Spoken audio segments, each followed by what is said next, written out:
galerinha do nono ano! Vamos para mais uma aula de geografia. Então, vamos lá. O tema de hoje é Europa e economia e população. Então, pegue o livro de vocês agora, abram aí na página 99 e vamos acompanhar nossa aula de geografia. Na aula anterior, eu falei um pouquinho sobre o sucesso. Então, espero que vocês estejam firmes, determinados para alcançar todos os seus objetivos. E lembre que o caminho não é fácil, o caminho é difícil, mas com determinação e força vocês irão conseguir.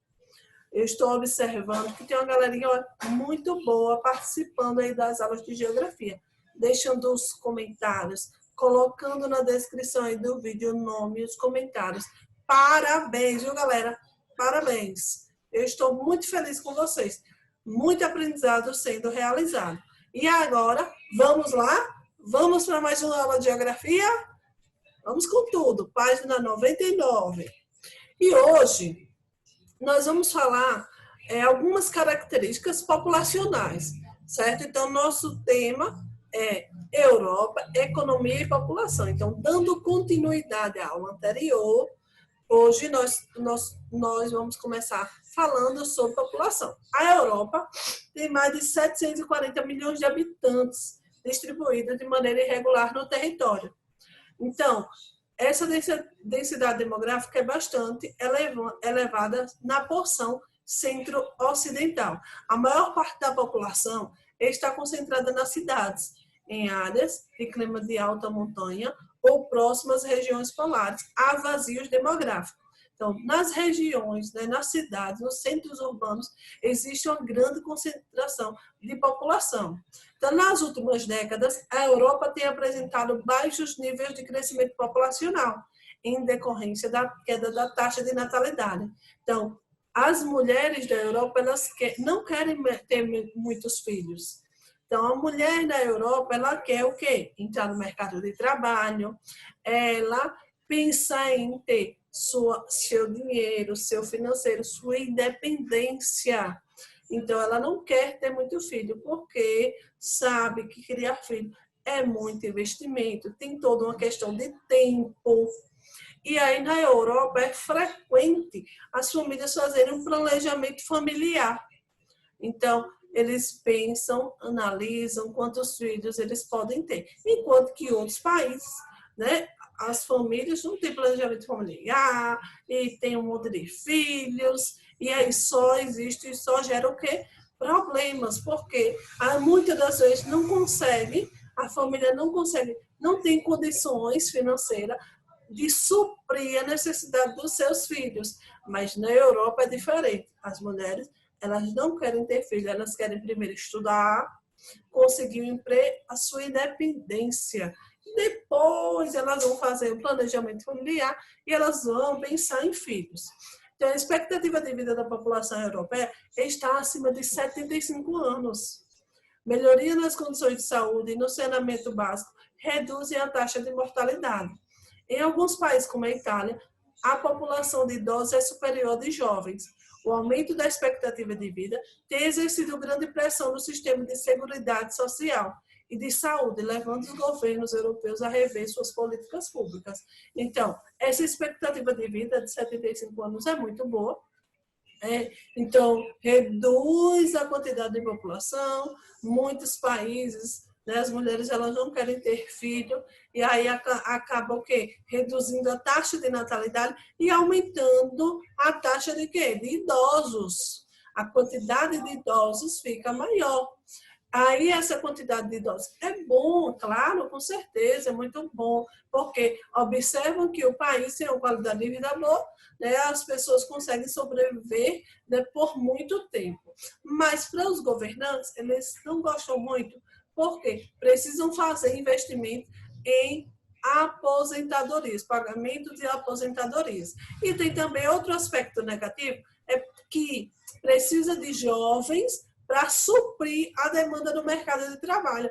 E aí é quando o país reduz a taxa de natalidade e acaba reduzindo também essa quantidade de jovens. Vamos lá.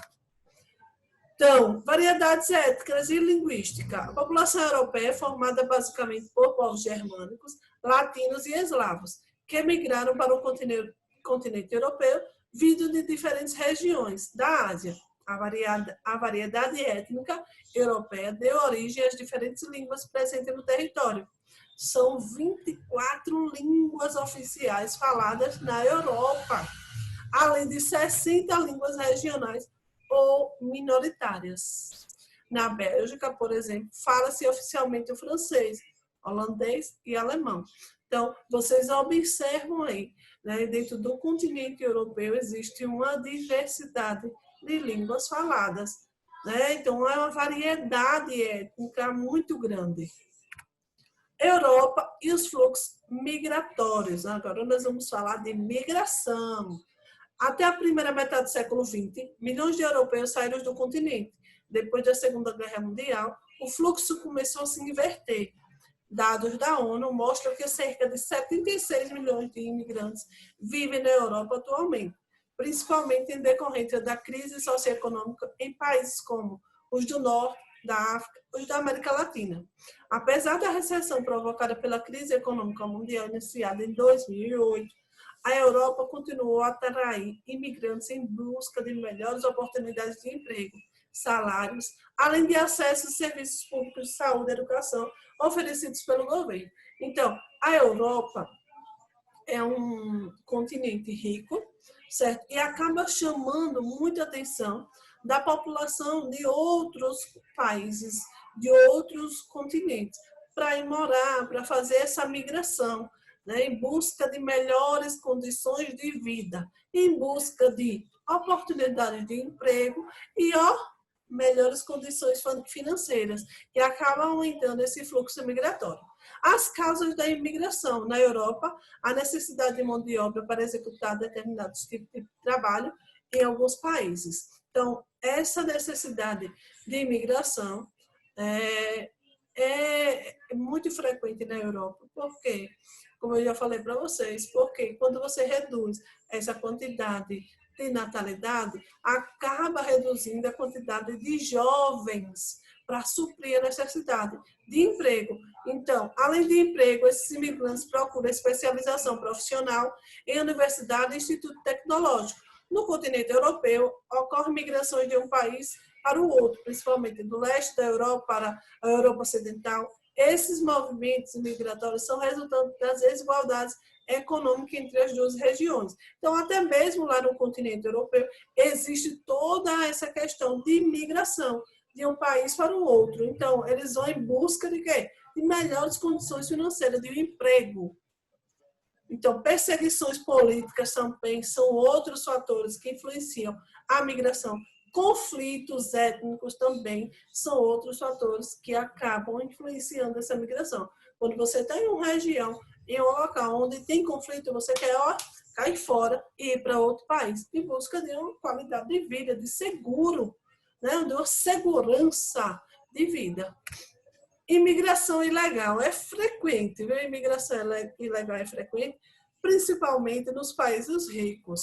Então, milhares de imigrantes ilegais entram na Europa todos os anos.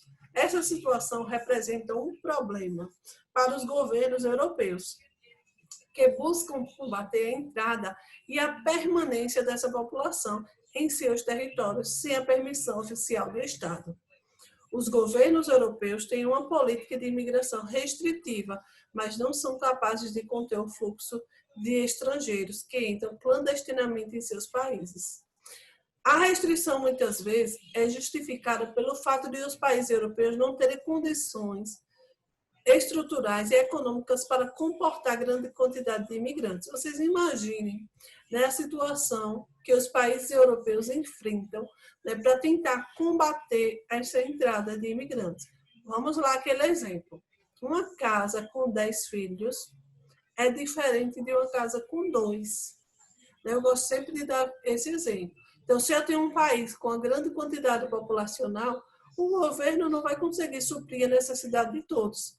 E se eu tenho com um país com controle populacional, né, com a menor quantidade de população, eu vou conseguir, o governo vai conseguir suprir a necessidade de toda a população, seja ela em saúde, educação, né, qualidade de vida. Então, com essa imigração ilegal frequente, que, né, só a cada dia que passa só vem aumentando, porque eles vão em busca de melhores condições de vida. Para o governo dos países, os governantes dos países da Europa que recebem essa população ilegalmente, eles precisam ter muito investimento para suprir essa necessidade. Então, eles têm algumas medidas, né, restritivas para tentar reduzir essa imigração, porque tentar colocar fiscalização nas fronteiras, né, radares, sensores, mas mesmo assim, com toda essa fiscalização, acabam ainda acontecendo um grande número de imigrantes ilegais, um grande número de imigração. Então, depois de entrar na Europa, muitos imigrantes ilegais vão trabalhar em locais cuja fiscalização é pouco rigorosa ou que existe baixa qualificação profissional, como no setor informal da economia e a construção civil. Grande parte desses trabalhadores habita as periferias das metrópoles, onde a moradia costuma ser mais barata. Então, essas pessoas que entram ilegalmente na Europa, nos países da Europa, acabam, né, sendo destinados a trabalhar em setores, né, de uma baixa qualificação e principalmente para se esconder da fiscalização. Então, não precisa, por exemplo, na construção civil, vai trabalhar de pedreiro, de ajudante, não precisa de qualificação, não precisa de uma diversidade de cursos.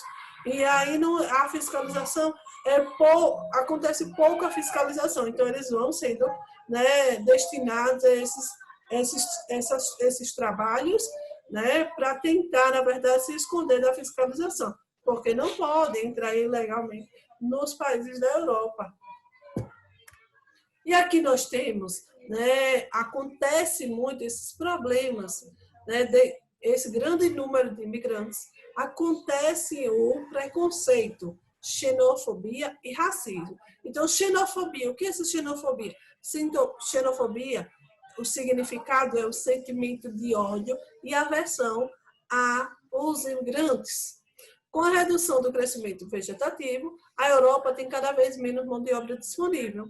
Apesar disso, vários governos europeus tentam diminuir a entrada de imigrantes em seus países. A atual situação econômica do continente tem favorecido o discurso nacionalista e o surgimento de movimentos xenófobos e racistas. Então, observem a charge, né? O governante segurando a Europa, protegendo a Europa e dando pontapé aí, uma pisada aí nos imigrantes. Vocês observam que eles precisam da mão de obra, né? Porque a mão de obra lá é escassa, por causa da redução da taxa de natalidade, mas mesmo assim ele quer o quê? Proteger, né, o seu continente. Ele quer proteger os países do seu continente. Então, essa xenofobia é um sentimento de ódio e aversão ao povo estrangeiro, aos imigrantes. E o racismo, como vocês sabem, é intolerância, né, o preconceito.